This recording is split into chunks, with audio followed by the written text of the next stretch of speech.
부활의 복음과 그 의미라는 제목으로 부활절 말씀 함께 나누도록 하겠습니다. 오늘은 예수님이 부활하신 것을 기념하는 부활절입니다. 교회가 큰 절기로 부활절과 성탄절을 지킵니다. 그런데 이 성탄절과 부활절 중에서 어떤 절기가 더 중요한 절기일까요? 성탄절이 없으면 이 사복음서의 맨 앞에 한두 장이 사라지게 됩니다. 그런데 만약 부활절이 없다면 어떻게 될까요? 복음서의 절반이 사라지게 되는 겁니다. 그만큼 기독교 신앙에 있어서 부활이 너무너무 중요한 의미가 있습니다. 그래서 오늘 본문 통해서 부활에 대해서 한 3가지 정도 생각을 해보겠습니다. 첫 번째, 부활의 복음. 두 번째, 부활의 증거. 세 번째, 부활의 삶입니다. 부활의 복음, 부활의 증거, 부활의 삶. 먼저 부활의 복음입니다. 1절, 2절. 형제들아, 내가 너희에게 전한 복음을 너희에게 알게 하노니 이는 너희가 받은 것이요 또 그 가운데 선 것이라. 너희가 만일 내가 전한 그 말을 굳게 지키고 헛되이 믿지 아니하였으면 그로 말미암아 구원을 받으리라. 사도 바울이 지금 고린도 교회 교인들에게 복음을 전했습니다. 바울은 자신이 전한 복음을 믿으면 너희가 구원을 얻게 된다라고 가르칩니다. 그렇다면 바울이 전했던 복음의 핵심이 무엇입니까? 바울이 전했던 복음의 그 중심에는 예수 그리스도의 십자가 죽음과 부활이 들어있습니다. 예수 그리스도, 즉 메시아의 죽음과 부활은 구약 성경에 예언되어 있었던 것입니다. 예수님은 제자들에게 구약 성경 전체가 바로 예수님에 대한 기록이다 라고 말씀하십니다. 누가복음 24장 27절 보시면 이에 모세와 모든 선지자의 글로 시작하여 모든 성경에 쓴 바 자기에 관한 것을 자세히 설명하시니라. 여기서 모든 성경은 창세기부터 말라기에 이르는 구약 성경 전체를 말합니다. 예수님께서 십자가에서 죽으시고 부활하신 후에 제자들 앞에 나타나십니다. 깜짝 놀란 제자들에게 예수님이 구약 성경에 기록된 자신에 대한 예언이 이제 이루어졌다라고 말씀해 주십니다. 누가복음 24장 44절입니다. 또 이르시되 내가 너희와 함께 있을 때에 너희에게 말한 바 곧 모세의 율법과 선지자의 글과 시편에 나를 가리켜 기록된 모든 것이 이루어져야 하리라 한 말이 이것이라 하시고, 여기 모세의 율법, 선지자의 글, 시편은 히브리 성경인 토라, 느빔, 케투빔으로 구약 성경 전체를 의미합니다. 예수님의 죽음과 부활, 그리고 죄사함을 받게 하는 회개가 예루살렘에서 시작해서 모든 족속에게 전파될 것이 구약 성경에 이미 기록되어 있었다라고 가르치십니다. 누가복음 24장 45절입니다. 이에 그들의 마음을 열어 성경, 구약 성경을 말합니다. 성경을 깨닫게 하시고 또 이같이 이르시되 그리스도가 고난을 받고 제3일에 죽은 자 가운데서 살아날 것과 또 그의 이름으로 죄사함을 받게 하는 회개가 예루살렘에서 시작하여 모든 족속에게 전파될 것이 기록되었으니 너희는 이 모든 일의 증인이라. 우리가 구약 성경을 읽을 때에 구약 성경 안에서 예수 그리스도의 죽음과 부활 그리고 회개를 발견할 수 있어야 됩니다. 그런데 이것은 성령께서 우리의 눈을 열어주셔야만 가능합니다. 사도 바울은 회심하기 전에도 이미 구약 성경에 능통한 구약학자였습니다. 하지만 영적의 눈을 뜨기 전에 바울은 이 구약 성경을 보면서 너무 잘 알지만 이 안에서 그리스도를 발견할 수가 없었습니다. 그래서 바울은 예수님을 그리스도라고 믿고 따르는 그리스도인들을 핍박하고 죽였습니다. 그런데 이제 바울이 다메섹으로 가는 길에 부활하신 그리스도를 만나게 됩니다. 이후에 하나님께서는 바울의 눈을 가리고 있던 비늘 같은 것을 벗겨주십니다. 이때 바울도 드디어 제자들처럼 구약 성경에서 예수님이 그리스도란 것을 가르치고 있다는 것을 깨닫게 됩니다. 이후로 바울은 예수 그리스도를 전하는 아주 강력한 증인의 삶을 살게 됩니다. 3절입니다. 내가 받은 것을 먼저 너희에게 전하였노니 이는 성경대로 그리스도께서 우리 죄를 위하여 죽으시고 장사 지낸 바 되셨다가 성경대로 사흘 만에 다시 살아나사. 바울이 지금 담대하게 복음을 전할 수 있었던 것은 바울도 제자들처럼 영적인 눈이 열렸기 때문입니다. 영적인 눈을 뜬 바울은 구약 성경이 그리스도가 우리를 위해서 죽으시고 부활하실 것을 가르치신다는 것을 깨닫게 됩니다. 구약 선지자들은 그리스도가 죽으신 후 3일 후에 부활하실 것을 이미 예언했습니다. 호세아 6장 2절입니다. 여호와께서 이틀 후에 우리를 살리시며 셋째 날에 우리를 일으키시리니 우리가 그의 앞에서 살리라. 또 요나서 1장 17절과 2장 10절 보시면 예수님도 요나를 얘기하셨는데 여호와께서 이미 큰 물고기를 예비하사 요나를 삼키게 하셨으므로 요나가 밤낮 3일을 물고기 뱃속에 있느니라. 여호와께서 그 물고기에게 말씀하심에 요나를 육지에 토하니라. 이게 이제 예수님의 죽으심과 부활에 대한 예언이었음을 예수님께서 말씀하십니다. 예수님의 부활은 예수님이 구약 성경이 예언하던 메시아, 그리스도라는 것을 확신케 해주는 사건이었습니다. 사도 바울은 고린도 교인들도 자신과 같은 확신을 갖기 원했습니다. 바울은 예수님의 이 부활의 중요성을 매우 강조합니다. 그러니까 우리가 부활절을 아주 중요한 절기로 지키는 이유도 바로 이 때문입니다. 예수님의 부활은 예수님께서 말씀하신 모든 것이 진실임을 보증하는 아주 중요한 사건입니다. 예수님이 정말로 부활하셨다면 예수님께서 말씀하신 것처럼 정말로 하나님의 아들이십니다. 예수님이 정말로 부활하셨다면 우리는 예수님 말씀대로 오직 예수님을 통해서만 구원을 받을 수가 있는 겁니다.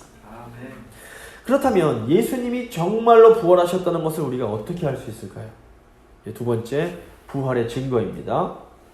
바울은 예수님께서 부활하신 것에 대한 두 가지 강력한 증거를 제시합니다. 첫째로, 당시 바울이 이 말을 전할 때 당시에 예수님이 부활하신 것을 목격한 사람들이 살아있었습니다. 5절입니다. 게바에게 보이시고 후에 12제자에게와 그 후에 500여 형제에게 일시에 보이셨나니 그 중에 지금까지 대다수는 살아있고 어떤 사람은 잠들었으며 그 후에 야고보에게 보이셨으며 그 후에 모든 사도에게와 맨 나중에 만삭되지 못하여 난 자 같은 내게도 보이셨느니라. 예수님께서 십자가형 당하시고 부활하실 때가 주후 약 30년 경입니다. 그리고 바울이 고린도 교인들에게 고린도서, 즉 고린도 전서를 썼던 시기가 주후 약 50년 경입니다. 그러니까 바울이 이 편지를 쓴 것은 예수님께서 죽으시고 부활하신 지 20년 정도밖에 지나지 않은 때였습니다. 당시에는 예수님의 부활을 목격한 증인들이 아직 살아있었기 때문에 사람들은 바울의 말이 진짜인지 거짓인지를 얼마든지 확인할 수 있었습니다. 그래서 바울은 거짓말하기가 매우 힘들었던 상황이고 그렇기 때문에 우리는 바울의 이 말이 진실임을 믿을 수 있습니다. 둘째로, 예수님의 부활을 목격한 사람들이 급격한 변화를 받게 됩니다. 9절, 나는 사도 중에 가장 작은 자라. 나는 하나님의 교회를 박해하였으므로 사도라 칭함받기를 감당하지 못할 자니라. 그러나 내가 나 된 것은 하나님의 은혜로 된 것이니 내게 주신 그의 은혜가 헛되지 아니하여 내가 모든 사도보다 더 많이 수고하였으나 내가 한 것이 아니요 오직 나와 함께 하신 하나님의 은혜로라. 우선 부활하신 예수님을 목격한 후에 사도 바울 자신의 삶이 완전히 180도 변화됩니다. 이전에는 그리스도인들을 죽였던 사람이 부활을 목격한 후에 이제 그리스도를 위해서 죽음을 불사하고 부활하신 주님을 전하는 사람으로 변화된 겁니다. 바울뿐 아니라 예수님의 부활을 목격한 사람들은 전부 다 순교를 두려워하지 않는 부활의 증인들로 거듭나게 됩니다. 예수님께서 십자가 지실 때만 해도 예수님의 제자들이 다 어떻게 합니까? 다 무서워서 도망을 칩니다.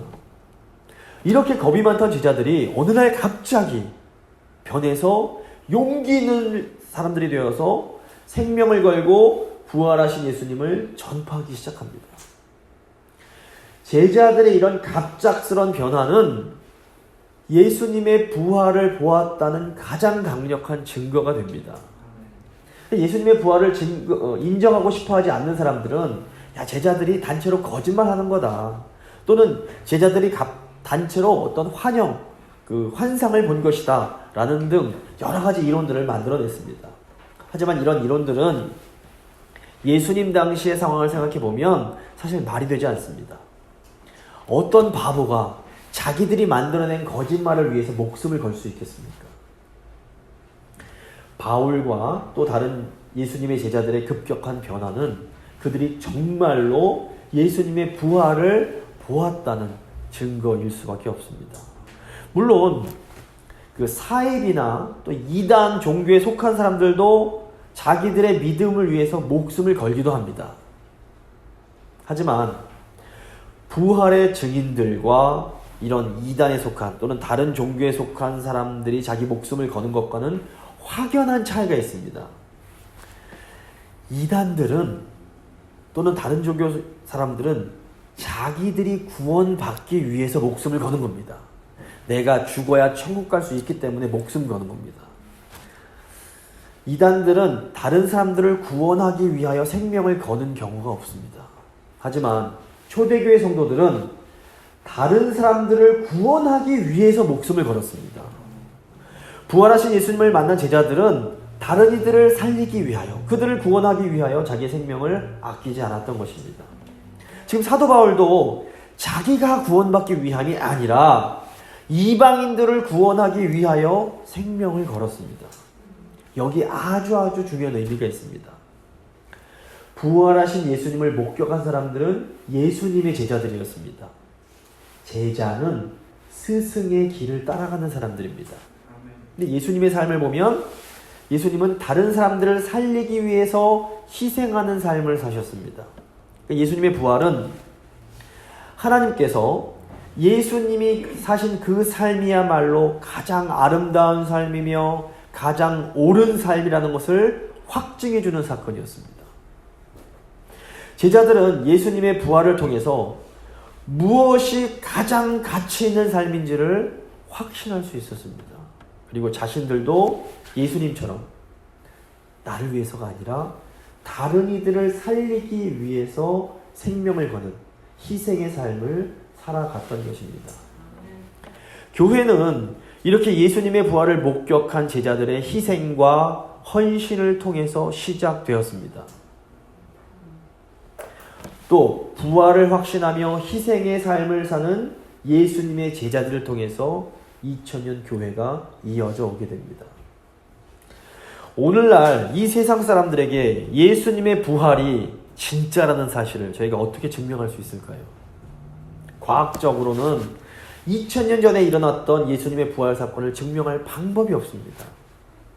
하지만 부활을 믿는 우리가 부활하신 우리 주 예수님처럼 살아갈 때에 사람들은 우리의 삶을 보면서 야, 부활이 진짜 있는가 보구나 라고 믿을 수 있게 됩니다.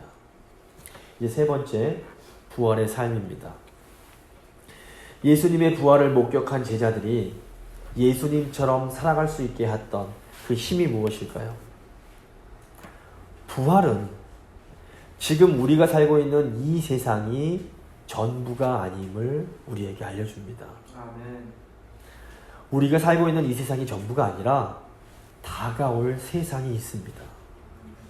우리가 부활의 삶을 산다는 것은 이 다가올 세상을 준비하면서 살아가는 것입니다. 이 다가올 삶을 준비하면서 사는 것은 두 가지 차원이 있습니다. 첫째로 이 부활의 삶은 용서하는 삶입니다. 둘째로 부활의 삶은 하나님을 전적으로 신뢰하는 삶입니다. 먼저 이 부활의 삶이 용서하는 삶이 무엇인지 한번 생각해 보겠습니다. 우리가 이 세상을 살아가다 보면 정말 불의한 일도 목격하게 되고 또 정말 억울한 일들을 많이 경험하게 됩니다.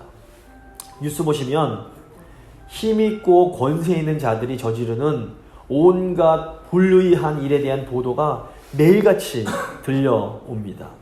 근데 문제는 이 악한 자들이 보면 회개하지도 않는 것 같은데 아주 떵떵거리면서 살아가는 겁니다.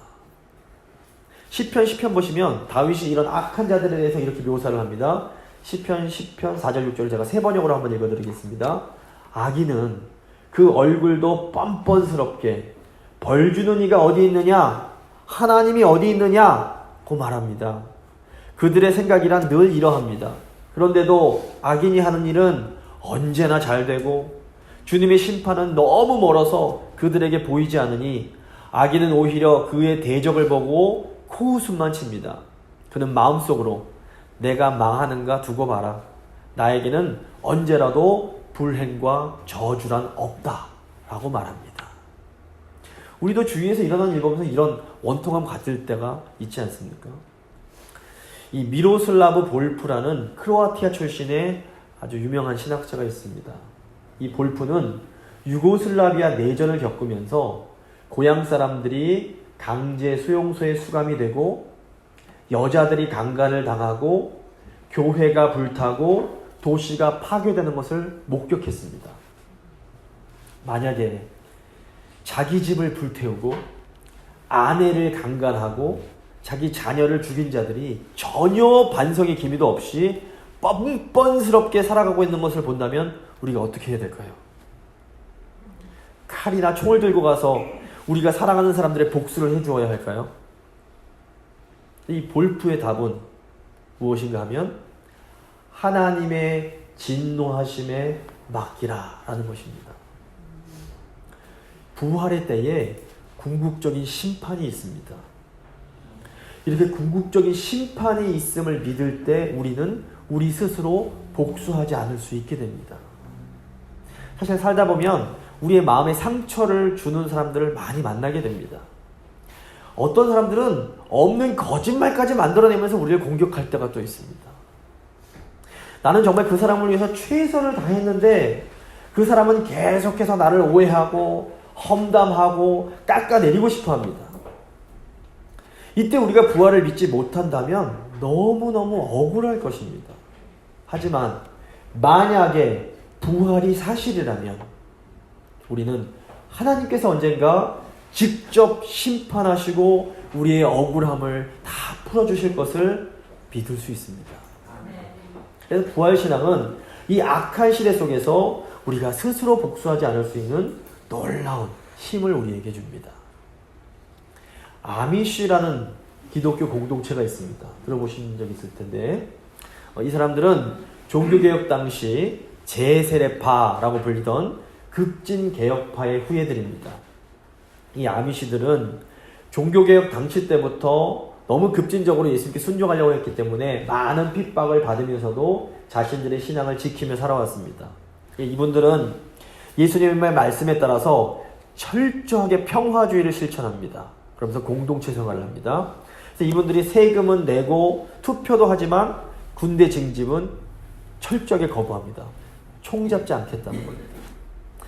또 과학기술에도 거리를 두고 자동차보다는 아직도 마차를 이용하고 전기도 최소한만 사용하면서 살아갑니다. 전화도 잘 쓰지 않습니다. 어떻게 보면 이 아미시 공동체는 이 땅에 현존하는 가장 평화로운 공동체 중에 하나라고 볼 수 있습니다. 그런데 2006년 10월 이 펜실베니아 랭카스터 카운티에 있는 이 아미시 공동체에 아주 끔찍한 일이 벌어집니다.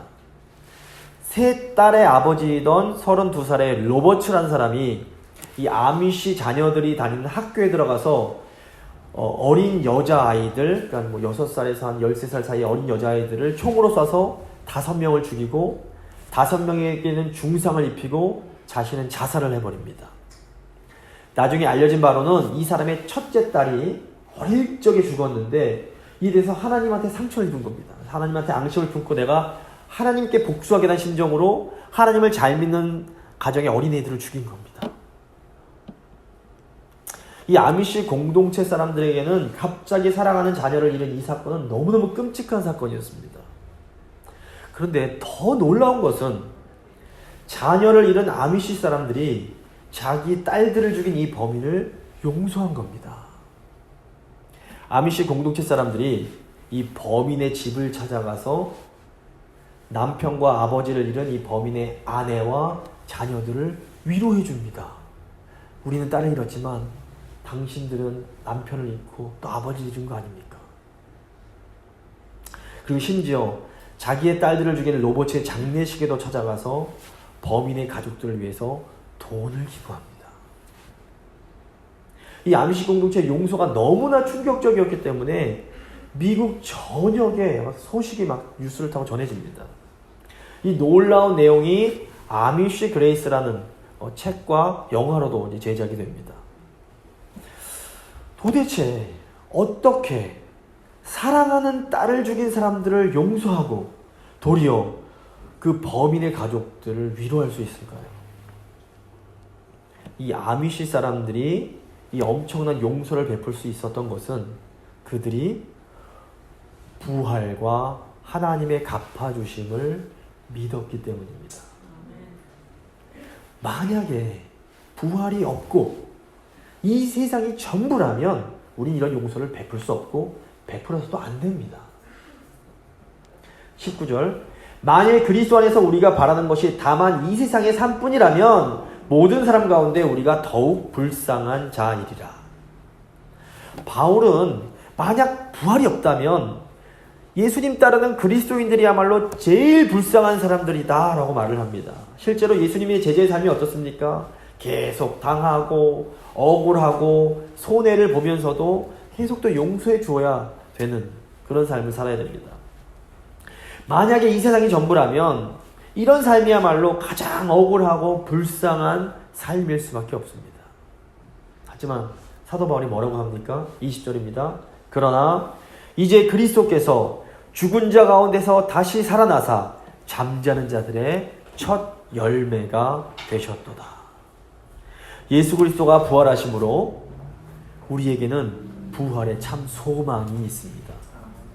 하나님께서 우리의 모든 억울함을 다 풀어주시고 공정하게 판단해 주실 것이기 때문입니다.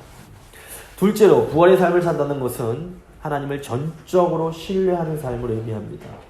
창세기를 보시면 하나님께서 창조된 이 세상을 보시면서 보시기에 좋았더라 라고 말씀합니다. 야고보 사도는 지금 우리가 이 세상에서 누리는 모든 것이 하나님이 주신 선물이라고 가르칩니다. 야고보서 1장 17절입니다. 각양 좋은 은사와 온전한 선물이 다 위로부터 빛들의 아버지로부터 내려오나니 그는 변함도 없으시고 회전하는 그림자도 없으시니라. 아름다운 자연, 아름다운 음악, 우리가 즐기는 스포츠, 우리가 먹는 음식, 우리가 읽는 책 등 우리가 즐기는 모든 좋은 것들은 하나님이 우리에게 주신 선물들입니다. 그러므로 우리는 하나님이 주시는 자연을 즐기고 하나님이 주신 음악을 즐기고 하나님이 좋은 것들을 감사함으로 향유하고 누려야 됩니다. 문제는 이 아름다운 세상이 죄로 인해 심히 왜곡되었다는 겁니다. 그래서 우리가 타락한 이 세상이 전부라고 생각하면서 우리 힘으로 이 세상의 잘못된 것들을 다 바로잡으려고 하다 보면 우리는 극심한 불안과 두려움 속에서 살아갈 수밖에 없습니다. 우리가 이 세상의 모든 잘못된 것들을 다 고칠 수가 없기 때문에 그렇습니다. 그래서 하나님을 모르는 사람들은 늘 불안해하면서 더 많은 돈을 벌고자 하고 이런저런 안전망들을 세우려고 하는데 이게 다 두려움 때문입니다. 그런데 사실상 우리가 돈을 많이 번다고 해서 이런 두려움들이 사라지는 것이 아닙니다. 하지만 부활을 믿는 사람은 죄로 인해 타락한 이 세상이 전부가 아니라 다가올 세상이 있음을 믿습니다. 우리가 지금 보고 있는 세상이 전부가 아니라 장차 우리에게 다가올 세상이 있습니다. 그럼 다가올 세상이 진짜라면 지금 우리가 사는 세상은 가짜일까요? 절대로 그렇지 않습니다. 많은 분들이 여기서 오해를 하곤 합니다. 다가올 세상이 진짜, 천국이 진짜라면 우리가 사는 이 세상은 다 썩어지고 없어질 것이니까 뭐 대충 살아도 되는 거 아닌가? 그렇지 않습니다. 비록 죄로 왜곡되었지만 하나님은 이 세상을 여전히 사랑하십니다. 아이가 병이 들었다고 그 아이가 쓸모가 없어지는 것이 아닌 것처럼 이 세상이 죄로 타락했다고 해서 하나님이 창조하신 이 세상 전체가 쓸모 없어지는 것은 결코 아닙니다. 그렇다면 부활을 믿는 우리는 이 세상을 어떻게 살아가야 될까요? 시편 기자가 이런 지혜를 우리에게 알려줍니다. 시편 127편 1절입니다.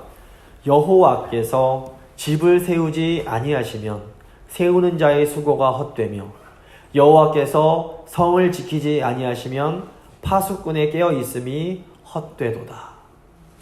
이게 무슨 말일까요? 우리가 이 세상을 살아갈 때에 결국 모든 것이 하나님께 달려있음을 믿고 하나님만 의지하며 살아가야 합니다. 하나님을 믿고 의지하는 것이 우리가 이 땅에서 아무것도 하지 않는 것이 결코 아닙니다.